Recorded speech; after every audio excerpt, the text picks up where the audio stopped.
Janabalabha Girivardhari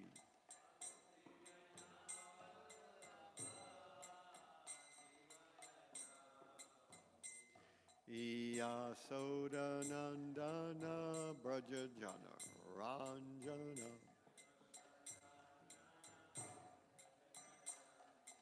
Yasodanandana Brajajana Ranjana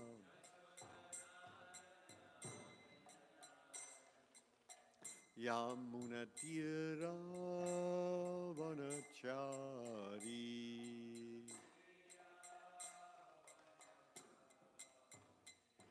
Jaira Dhamadhava Kunja Vihari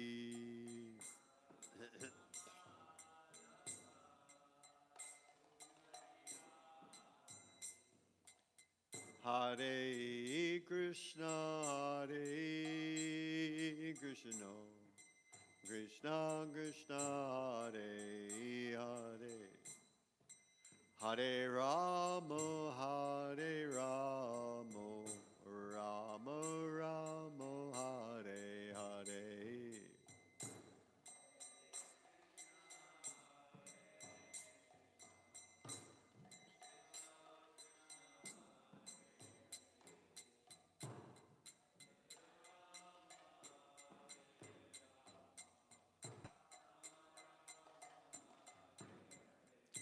Hare Krishna, Hare Krishna, Krishna Krishna, Hare Hare, Hare Rama, Hare Rama, Rama Rama, Hare Hare.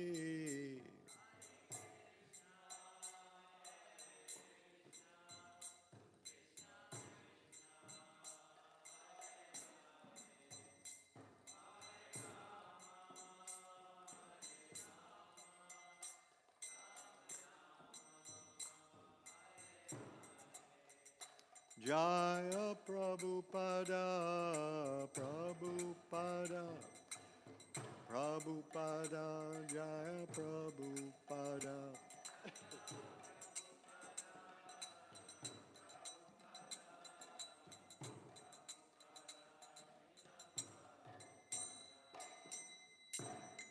Jaya Om Vishnupad, Paramahamsa Parvadikacharya Atto Tadasata Shri Shrimad Divine Grace A.C. Bhaktivedanta Swami Prabhupada Ki Ananta Koti Vaishnava Vrinda Ki Grantarat Shrimad Bhagavatam Samveda Bhakta Vrinda Ki Gaura All glories to Sama Bhakti All glories to Sama Bhakti All glories to Sama Bhakti All glories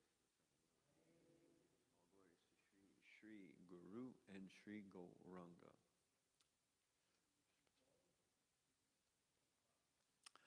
Om Namo Bhagavate Vasudevaya.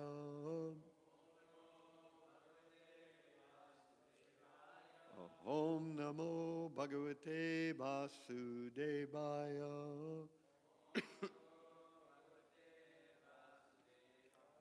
Om Namo Bhagavate Vasudevaya.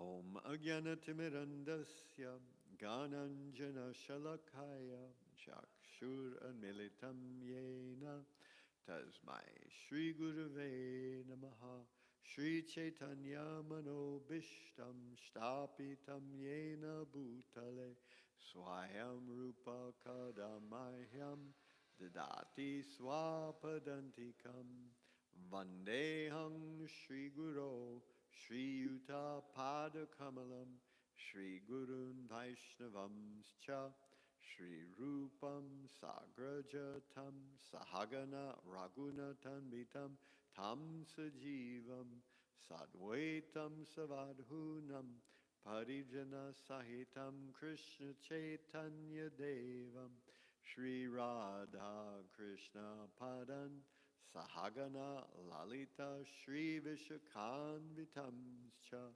Hey Krishna Karuna Sindho Dinabandho Jagatpate Gopesha Gopika Kanta Radha Kanta Namostute Tapta Kanchana Gorangi Radhe Vrindavan Eshwari Vrishabhanu Sute Devi Pranamami Hari Priye Vanchakalpatarubhyascha Kripa Sindhubhya Evacha Patitanam Pavanebhyo Vaishnavebhyo Namo Namaha Shri Krishna Chaitanya Prabhu Nityananda Shri Advaita Gadadhara Shri Vasari Gaura Bhakta Vrinda Hare Krishna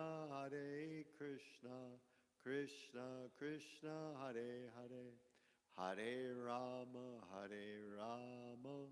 Rama Rama Hare Hare Hare Krishna Krishna Krishna Hare Hare Hare Rama Rama Rama Hare Hare.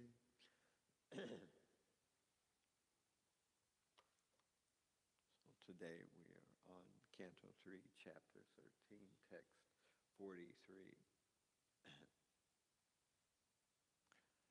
Kashradaditya Kashradaditya I'm sorry. Kashradadhitan Yatamastava Prabho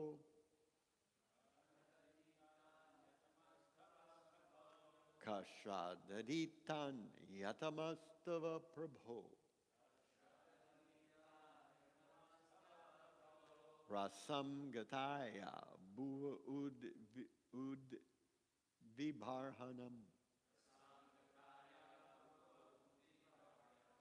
Rasam Gataya Bhuva Ud Vibharhanam Navishmayosho Tvai Vishva Visame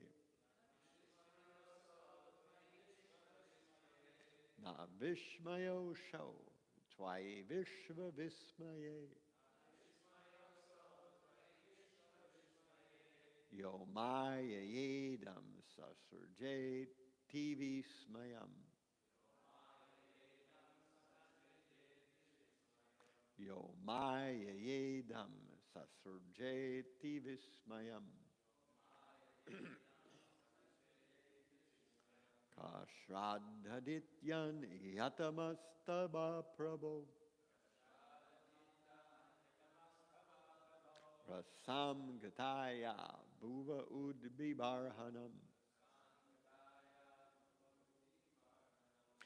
Navishmayosho Tvai Vishva Vismaye Yo Maya Yedam Sasurjeti Vismayam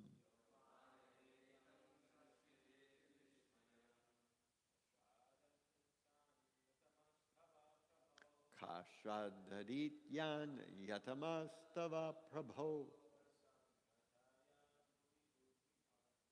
Rasam Gataya Bhuva Udvibharhanam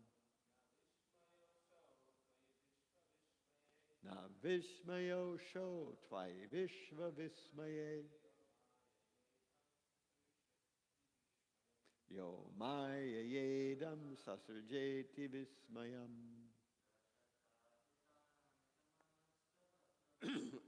Kashradhadityan Yatamastava Prabho Yasam Gataya Bhuva Udvibharhanam Navishmayosho Tvai Vishva Vismaye Yo Maya Yedam Sasurjeti Vismayam. Ladies? Kashradhadityan Yatamastava Prabho Rasam Gataya Bhuva Udvibharhanam Na Vishmayo Sho Tvai Vishva Vismaye. Yo Maya Yedam Sasrjeti Vismayam. Kaham. Who else? Shradadhitya. Can endeavor. Anyone besides yourself. Tava, your. Prabho, O Lord. Rasam, in the water. Kataya, while lying in. Bhuvaha, of the earth. Udvibharhanam, deliverance. Na, never. Vishmaya, wonderful. Asau, such an act. Tvayi, unto you. Vishva, universal. Vismaye, full of wonders. Yaha, one who. Mayaya, by potencies. Idam, this. Sasurje, created. Ativismayam, surpassing all wonders. So the translation of this verse reads, who else but you, the Supreme Personality of Godhead, could deliver the earth from within the water? It is not very wonderful for you. However, because you acted most wonderfully in the creation of the universe, by your energy, you have created this wonderful cosmic manifestation. So I say, and then you all please repeat. Who else but you, the Supreme Personality of Godhead, could deliver the earth from within the water? It is not very wonderful for you. However, because you acted most wonderfully in the creation of the universe, by your energy, you have created this wonderful cosmic manifestation.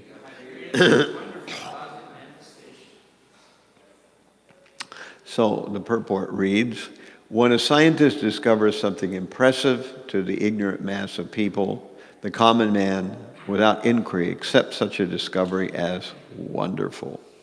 But the intelligent man is not struck by wonder, by such discoveries. He gives all credit to the person who created the wonderful brain of the scientist.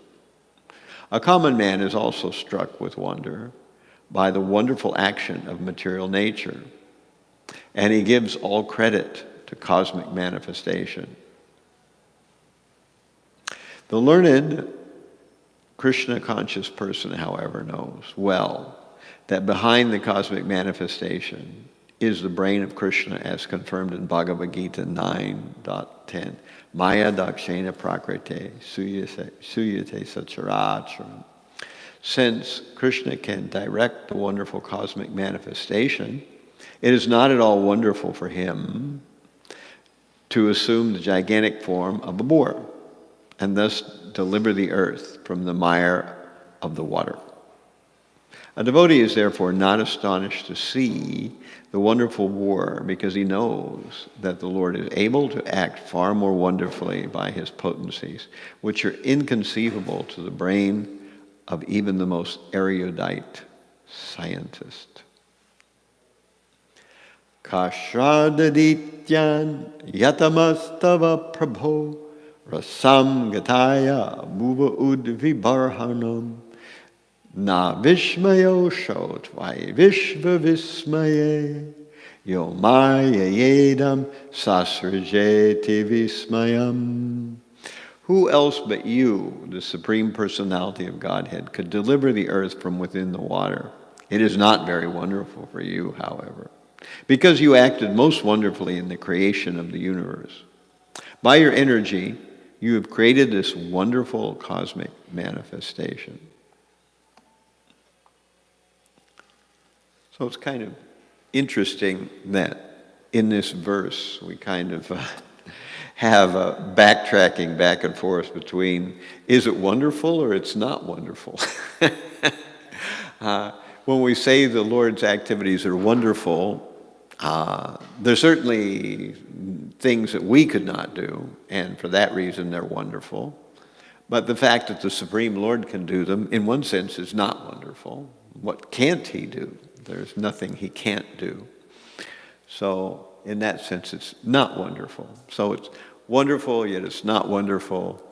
If the Supreme Lord can create the whole universe, what's the big deal of him coming in the form of a little boar, comes out of the nose of Brahma, and then becomes big, not very big, amazing thing in one sense. But of course, to watch it, I'm sure, was very amazing.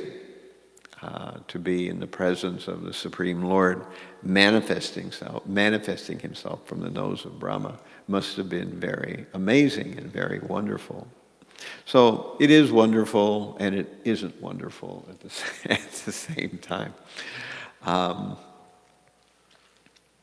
I wanted to ask before we get rolling on this class today, if in this section about the appearance of Lord Varahadev, any devotees here have any questions about anything in particular? Yes, we have. Oh, and we're going to have to sprint for the mic.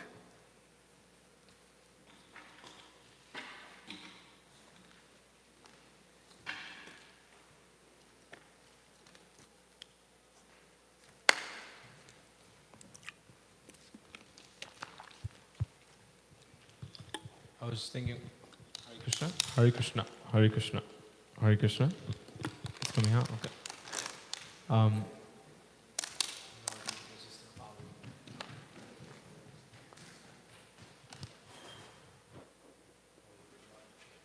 Haribo, Haribo, Hare Krishna, Oh, is it working? Or? Hare Krishna. Okay. So, I was thinking, Maharaj, especially for our new guests, Noah and Waju, if you could explain why the Lord takes on these different forms, like we were hearing about this form of Lord Boar. So it may be a little confusing to understand why he comes in these different. That sounds like one of those beepers that you're out of time or something like that, or you made the wrong answer.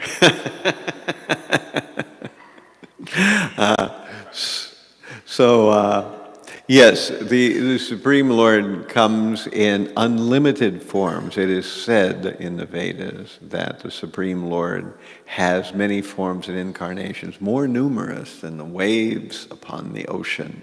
So the Supreme Lord comes in all kinds of forms. And what to speak of coming in a boar form, he comes in a fish form, he comes in a dwarf form, he comes in so many different forms. And as a matter of fact, he comes in every conceivable kind of body form. And the reason he comes in these so-called lower forms, like animal forms, is that it mentions in Bhagavatam that he gives impetus or enthusiasm to the creatures of that form so that they can become inspired. And presumably when they come back to a human form of life, then they will take up the process and become spiritually purified. So the Supreme Lord comes in all these forms. Generally speaking, in most religions of the world, the idea that the Lord has more than one form is not. Some religions don't even accept one form. They accept that the Supreme Lord is formless. But among religions who at least accept that the Lord has form, they think that he has only one form, and that's kind of an old man with a big beard. Why would the Supreme Lord have to be an old man with a big beard? He doesn't have to be old. He can be anything he wants to be. Actually, this is our main point here. There's a nice verse in the Svetasvatara Upanishad. Tam Ishvaranam Paramam Maheshwaram Tam Devatanam Paramam Chadaivatim Patim Patinam Paramam Parastad Vidama Devam Bhuvanesha Midyam Natasya Karyam Karanam Chavidyate Natat Shabas Chavidikas Chajushyate Parasya Shaktir Vividhaya Shriyate Swabhava Ki Jnana Bala Kriya Cha. So this says that Tam Ishvaranam Parama Maheshwaram, of all controllers, there is one supreme controller. Tam Devatanam Paramam Chadaivatam, that of all demigods or all rulers, there is one supreme ruler. Patim Patinam Paramam Parastad, that among planetary controllers, there's one supreme planetary controller. And then the rest of the verse explains that no one is equal to him, no one can be greater than him, and that all of his energies perform things wonderfully. We're back to, what this verse is talking about, the wonderful nature of Krishna's energies, that his energies perform things wonderfully automatically. Now, when we do something, it isn't automatic. Now, of course, we're surrounded by gadgets and gizmos of every description and stripe. So a lot of things can be automated. We can have our temperature adjusted automatically. We can have streaming baud rate and everything adjusted automatically by our little friendly hidden computers that adjust everything nicely as everything is going on. When we have a car, we can have it adjust the compression ratio maybe and various other kinds of fuel-to-air mixtures and things like that as we go along. When we have a computer, it automatically sniffs out those pernicious, ugly, unsightly spam messages that come in everybody's mailbox, inviting us to take part in the latest, type of insurance. I'm remembering all the stuff that comes in.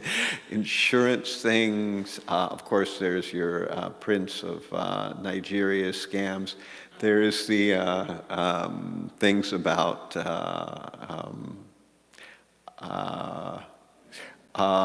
various kinds of seafood. I wonder who buys seafood on the internet.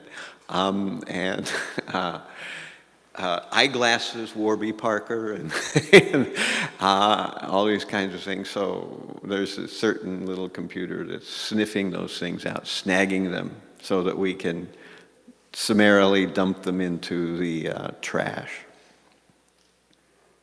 So we have so many automatic things, but nothing is fully automatic. It just needs our attention. If we're driving, we can't take our eye off the steering wheel, at least yet. Maybe soon Google will have changed that, and we won't be turning steering wheels anymore. We'll have some computer taking us from someplace to someplace else. But at least at the present moment, we have to turn the steering wheel. And when we build something, we have to build it in stages, and we have to be careful what we do, what we don't do, what sequence of things we make. So our energies are not like that.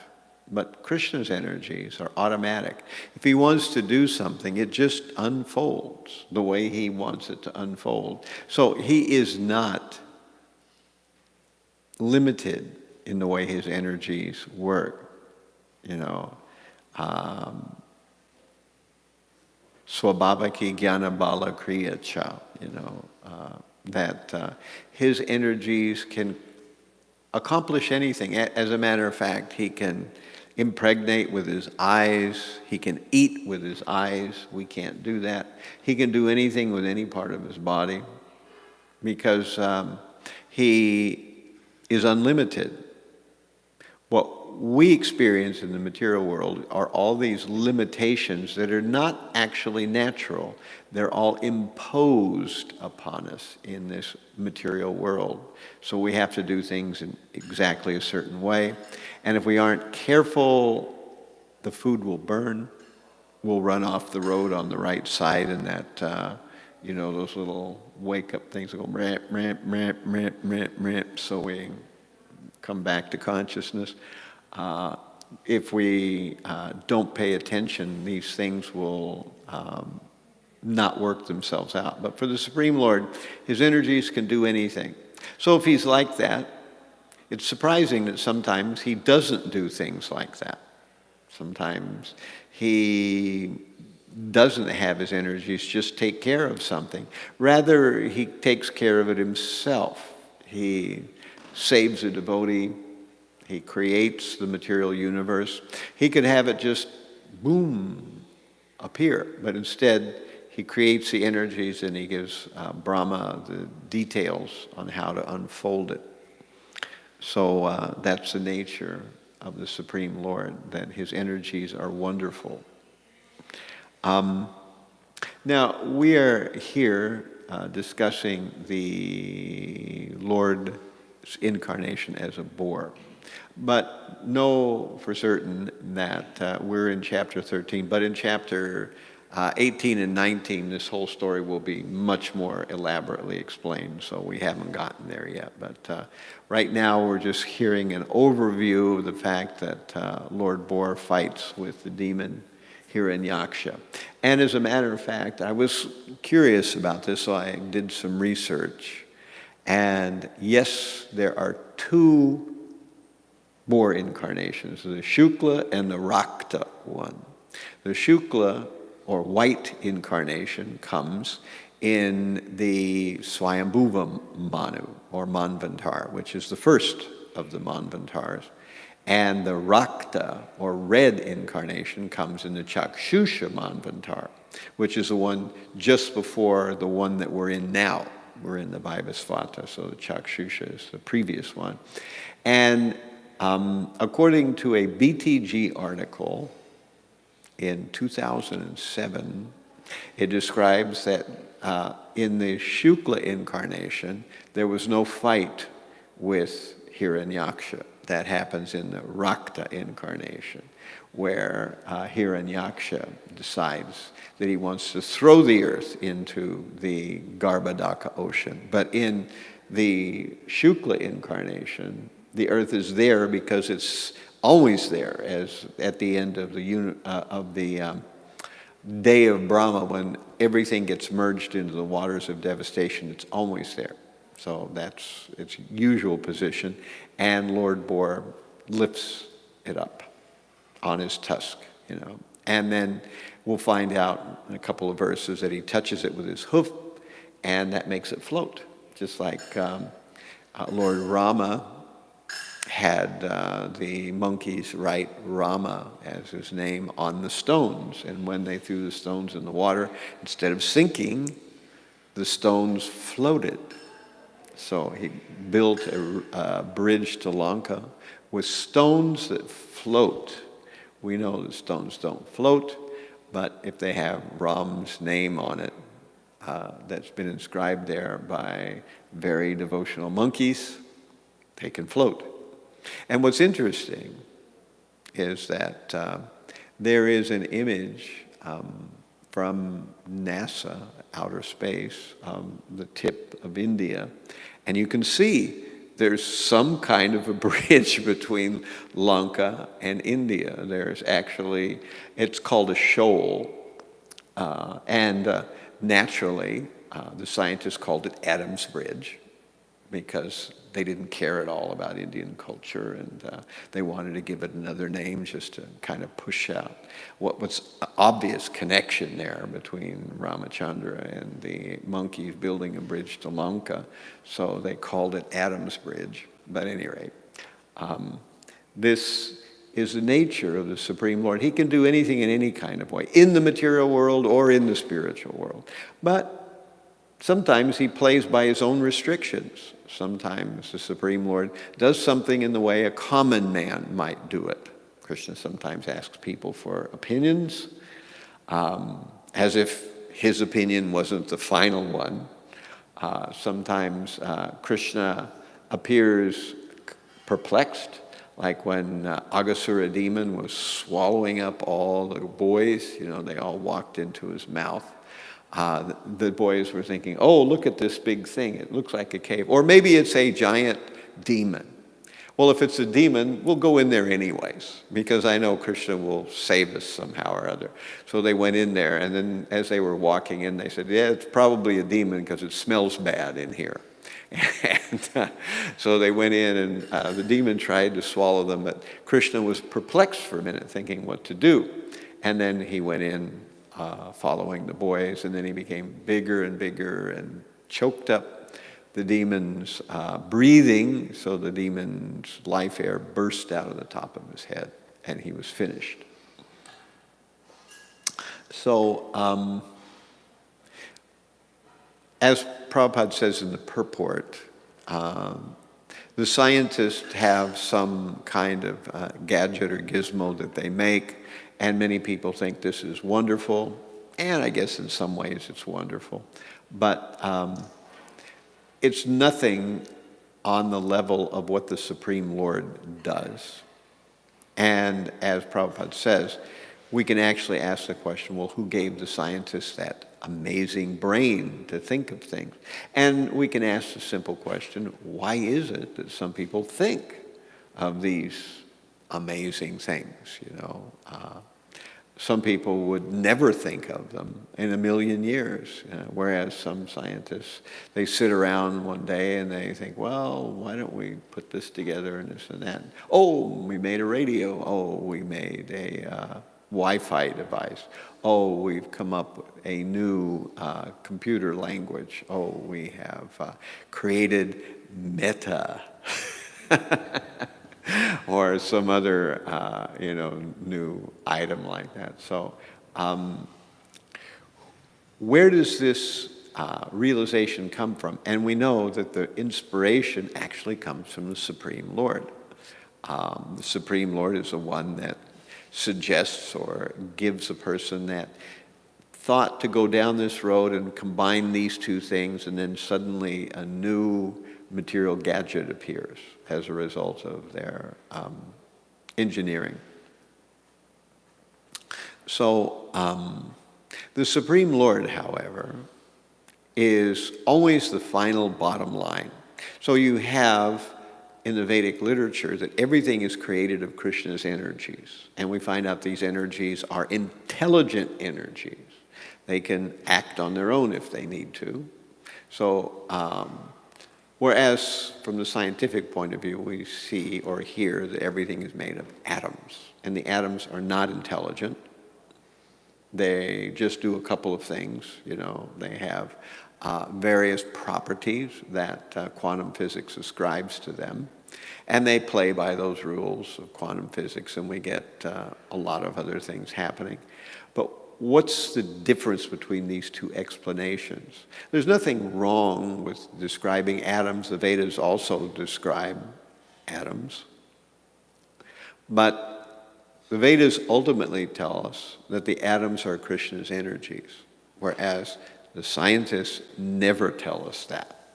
In fact, they would doubt very seriously that we could resolve the atoms into Krishna's energies. But because they don't go that last step, this is classic avidya.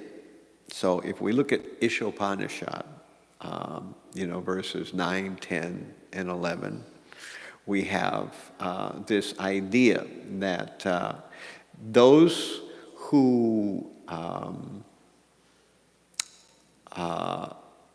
worship avidya go to the darkest regions, and they're ignorant. But those who structure so-called knowledge or worship so-called knowledge, they go even to a darker region. So what is that supposed to mean? We find that many people have no idea what's going on. They're just clueless. Maybe they know how to turn on the refrigerator or something like that, but that's about all they know, you know. But they work all day long to enjoy their senses, to become materially happy. And that's ignorance. But there are people who actually culture knowledge but never connect it to the Supreme Lord. And that is even, those people go to even a darker area, which is what is described in Ishopanishad. Prabhupada talks about common men. He says 99.9% of people are all trying to get some kind of sense gratification. But those people who come up with the gadgets and gizmos and the philosophies to support this sense gratification, those people are even worse because they're giving misleading information. There's nothing wrong with talking about atoms or the details of the universe, provided we always connect them to the Supreme Lord. We see them as a outgrowth, a potential energy of the Supreme Lord. If we do that, then we have gratitude for the Supreme Lord, and we see it as the wonderful play of the Supreme. But when we don't connect it, we are drinking atheism. And just as you unplug a electrical device from the wall outlet, it immediately stops working. So unless we take whatever we think, whatever we hear, whatever is being talked about, and we connect it to the Supreme, then we will discover that it is like a husk. It is like a electrical device that's not plugged in. It's like something that only looks alive, or as Prabhupada gives and the Vedas give as the example, that if you have a hand and you cut it off from the body, it looks like a hand, but it doesn't function like a hand. Or if you have a vine and you pull it away from its root, then it looks like a vine, but it doesn't grow. So in a similar way, unless we take all kinds of knowledge and reconnect them to the Supreme, then that knowledge will actually be what's called so-called knowledge in the Ishopanishad, or avidyayam rataha. You know, that's the word that's used in the Ishopanishad, avidyayam rataha. That so-called knowledge is more dangerous than ignorance. So ignorance means we don't know nothing, you know. But so-called knowledge is knowledge that does know something but never connects to the Supreme Lord. So Prabhupada talks about in the purport that we have the Vedavadaratahas and the Mayaya Apritagyanas. So the Mayaya Apritagyanas are from the 7th chapter of Bhagavad Gita. Namam duskritino or mudha prapadyanti naradama mayaya parhitagyanam asuram bhavam ashrita. So there are 4 kinds of people who never surrender to the Supreme Lord. That's described in the 7th chapter. Namam duskritino or mudha prapadyanti naradama mayaya parhitagyana asuram bhavam ashrita. That is the mudha, which is the ass-like person who is just dull and doesn't care about anything, total mode of ignorance person. The naradama, which is the lowest of mankind, a person who has some knowledge and some, material resources, but uses them completely for sense gratification. Maya Aparitagyanam. Then we have the Maya Aparitagyanam, we have the person whose knowledge is stolen by ignorance, the person who is a willful exponent of false knowledge and false philosophy. And that person is even more dangerous. And then we have the Shuram Bhavamashrita, the persons who partake of the atheistic nature of demons. So people who are just against God, against spiritual life, and they want only to push God out of the picture. So these four kinds of people are unwanted. They have ulterior motivations, bad motivations. Now, the Vedavada Rataha, Prabhupada also talks about them. They're described in chapter 2, 2.42 of Bhagavad Gita. And the Vedavada Ratahas, they talk about how one can use the Vedas for various material purposes. So this is unfortunately what most people think the Vedas are all about. They think that the Vedas are there to help us to figure out how to enter the heavenly planets, how to enjoy, how to remove impediments from our business, from our calculations, from our various endeavors, how to have smooth sailing.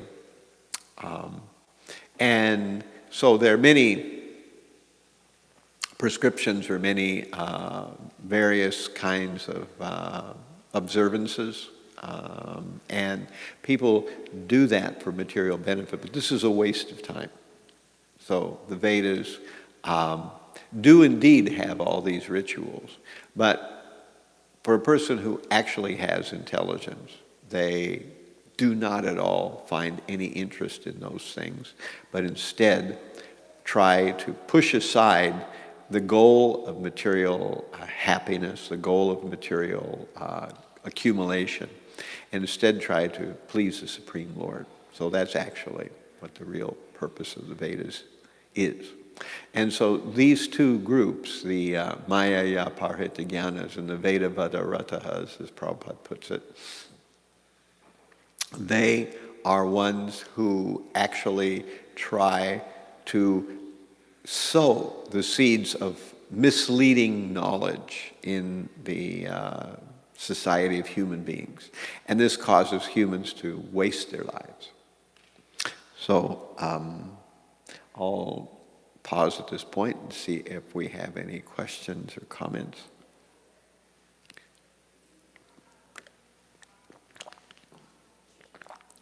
I like to leave 15 minutes up for questions, actually.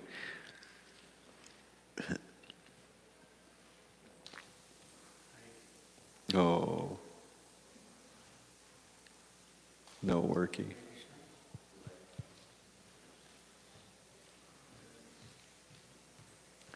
Does it need a new battery? What's that? Why does that make a difference? Because it blocks the sound from going into the microphone. It's just a windscreen. It's for like earbuds and stuff to absorb the sounds that it put.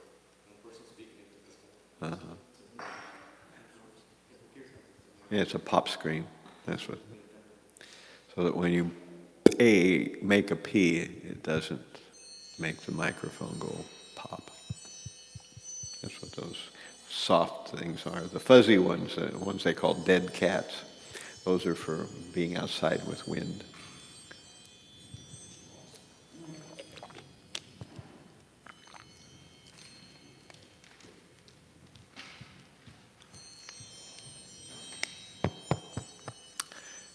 Pardon us, folks, we are experiencing technical difficulties.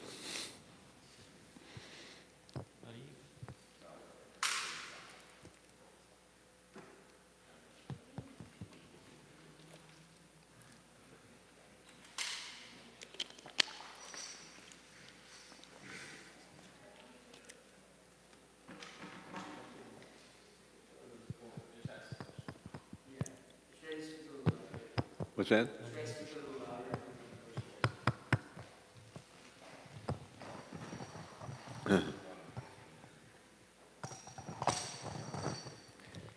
new battery in? Hare Krishna. Not much better. Hare Krishna.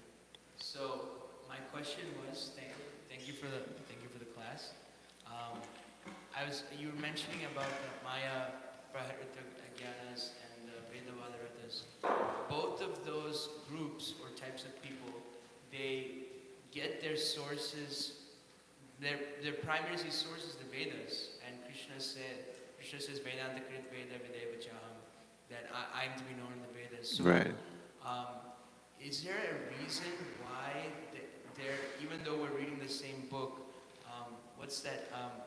I read the Bible, you read black, and I read white. Yeah, right.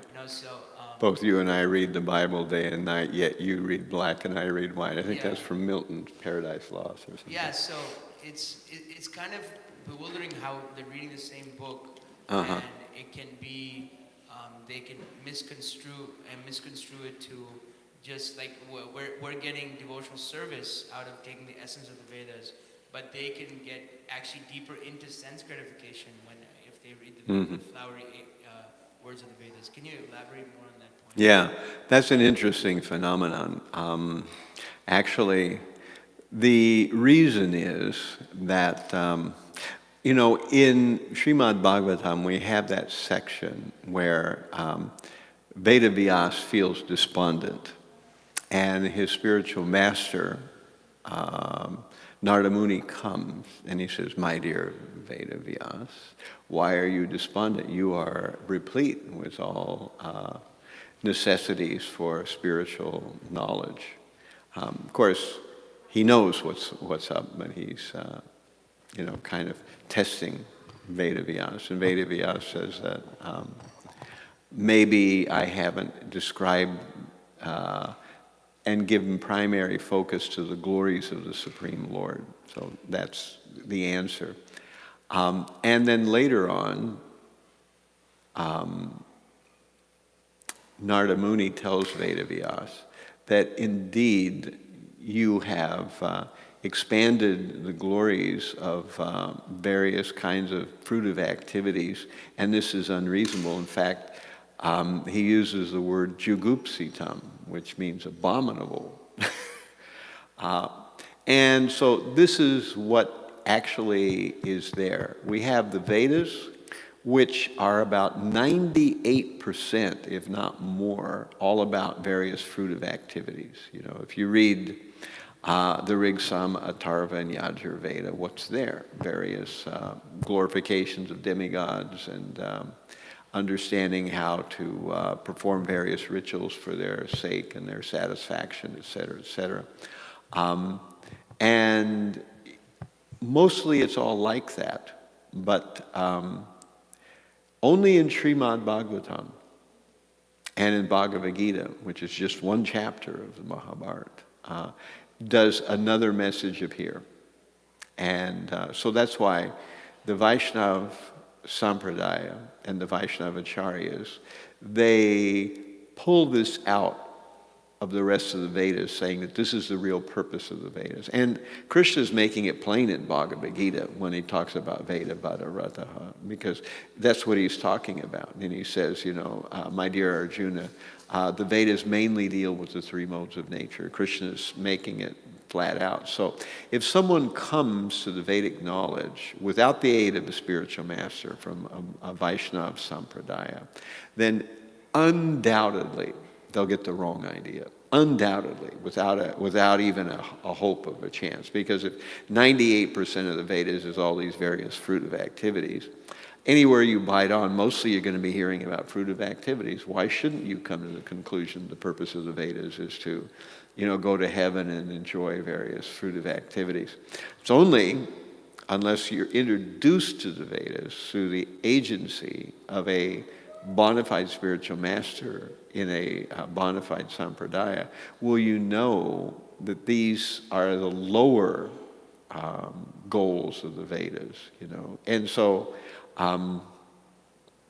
Bhaktivinoda Thakur made a very strong statement. He said that if all the Vedas burned, like the library at Alexandria was burned by the Romans, and only Srimad Bhagavatam, Bhagavad Gita remained, nothing would be lost.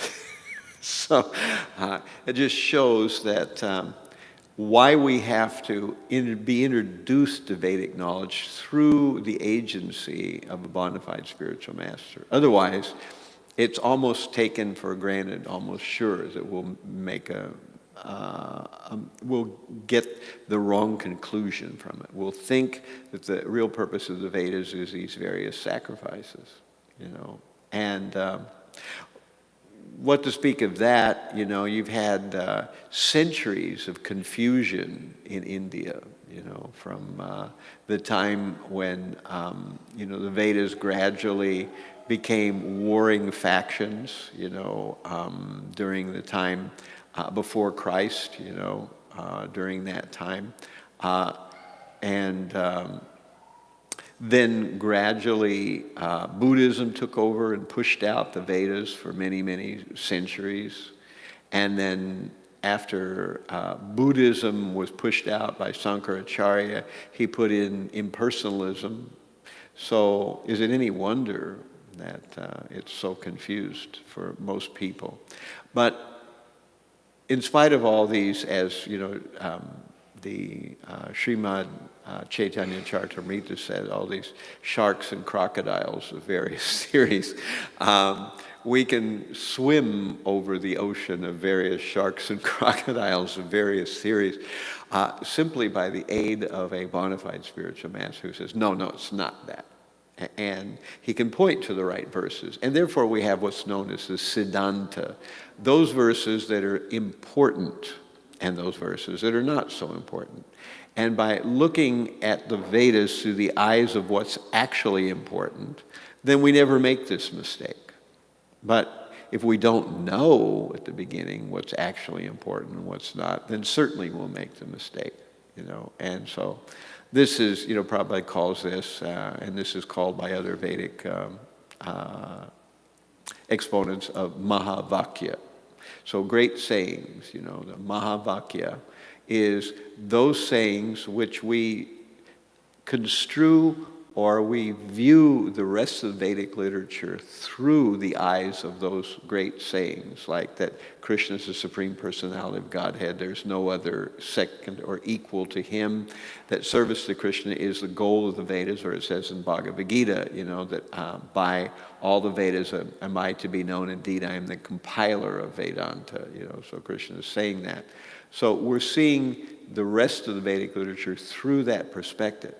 But when you don't see it through that perspective, then you get the other thing. You get the many different views. And Tarko pratishta suryato vibhina nasa vrishir yasya matam nabinam natasya karyam karanam chavidjite. No. Tarko pratishta suryato vibhinam nasa vrishir yasya matam nabinam. What's the next line? Dharmasya tattvam nihitam guhayam mahajano yenigata sapanta. That those dry arguments are inconclusive. The Vedas appear to be many-branched.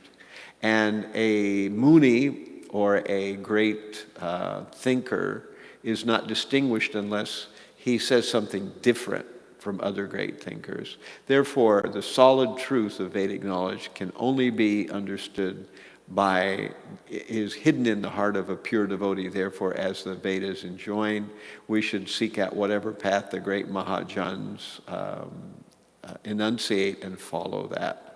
So that's that verse from Mahabharata spoken by Yudhishthira. Tarko pratishta shruyato vibhinam nasa vrishir yasya matam nabinam dharmasya tattvam nihitam guhayam mahajano yenigata sapanta. Mahajano, so we should follow the path chalked out by the Mahajans. So that's how we can know the Vedas. Otherwise, we can be misled by various apparent conclusions that are not really fundamental.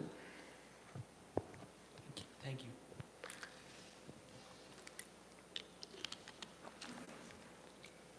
Sorry, it's not really working.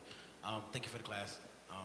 My question is, if we know that being in the material world leads to lust and forgetfulness and thus driving samsara, right? What, according to the scriptures that you adhere to here is the purpose of spirit descending into matter? What's the purpose of it happening if the goal is to stop it from happening? What's the purpose of what happening if the goal is... Spirit descending into matter, or spirit soul being in the material plane. The spirit soul coming to the material world? Yes. What's the purpose of it? Yes. My question is driven by, if we know that the material world leads us into lust and forgetfulness, right? And thus driving samsara. To my understanding, and I'm very young in this, so please forgive me if I'm being loudly ignorant, but from my understanding, the goal is to get out of samsara. Right. If that is the goal, why do we come here in the first place? Right, right. Good question. And the answer, he's asking why, if the goal is to get out of the material world, why do we come here to begin with? And the answer is, there's a thing we call free will. What does free will mean? That means that we have the ability to do or not do. You know, we're not forced to do or forced not to do. We can make a choice. And in this case, what is it we're making a choice about? We're making a choice of whether to serve the Supreme Lord. The reason we have free will is if we didn't have free will, we'd be essentially robots. You know, I can take a computer and I can program it to where it just writes the line, I love you, I love you, I love you, I love you, and we can turn it up to where it's doing that hundreds of times a minute or a second even, you know. But somehow we suspect the computer really doesn't love us. And that it's just printing out these words, you know. So for us to be what we consider as humans, of having free will, that means we have the capacity to love. And if we have the capacity to love, we have also the capacity to not love, to reject, you know. So if we weren't able to do either of those two things, then we wouldn't have free will. We wouldn't be human. We would be just robots. So that's the way it is. We have free will. Now, in the spiritual world, everybody's serving the Supreme Lord constantly. Now, since the idea or the possibility is there to think, well, why does Krishna always have to be at the center of everything? Why can't sometimes I be at the center? So the minute the living entity thinks like that, then he gets a ticket to here, the material world. So many living entities never make that mistake, but some of us did. And, you know, all of us are in this room at some point along the line. Sorry to say, we made that mistake. And we were deported from the spiritual world, and we wound up in Brooklyn. So, or alternatively, other places, you know. So we came from the spiritual world and we came here. And now that we're here, we thought, wow, material world, I can do anything I want. I don't have to think about God. I can, you know, check out all kinds of things. Wow, look, there's skydiving and death metal, and there's lots of stuff going on in this world. So we check these things out, and we go lifetime after lifetime. And after a while, we discover that it just doesn't do anything for us. You know, we kind of recognize that the material world is a rehash of the same old, and you know, it's got a new name, a new coat of paint, but it's still the same old, and we don't get turned on by it anymore. And we hear that what we need to do is serve God again. And so then we get into the rehab program, which is devotional service. We learn how to think about Krishna, we learn how to chant, we learn how to follow regulative principles, etc. And then this gradually earns us a ticket to go back to where we originally came from. Does that make sense? Absolutely. Thank you. Great answer. Okay. So We are about 5 over. Is there any other question, real pressing, burning, seething, writhing question? What's that? Right. Everybody's got that. The most pressing question. All right. So all glories to Srimad Bhagavatam. All glories to the Vaishnava devotees of the Lord. Hare Krishna. Hare Krishna.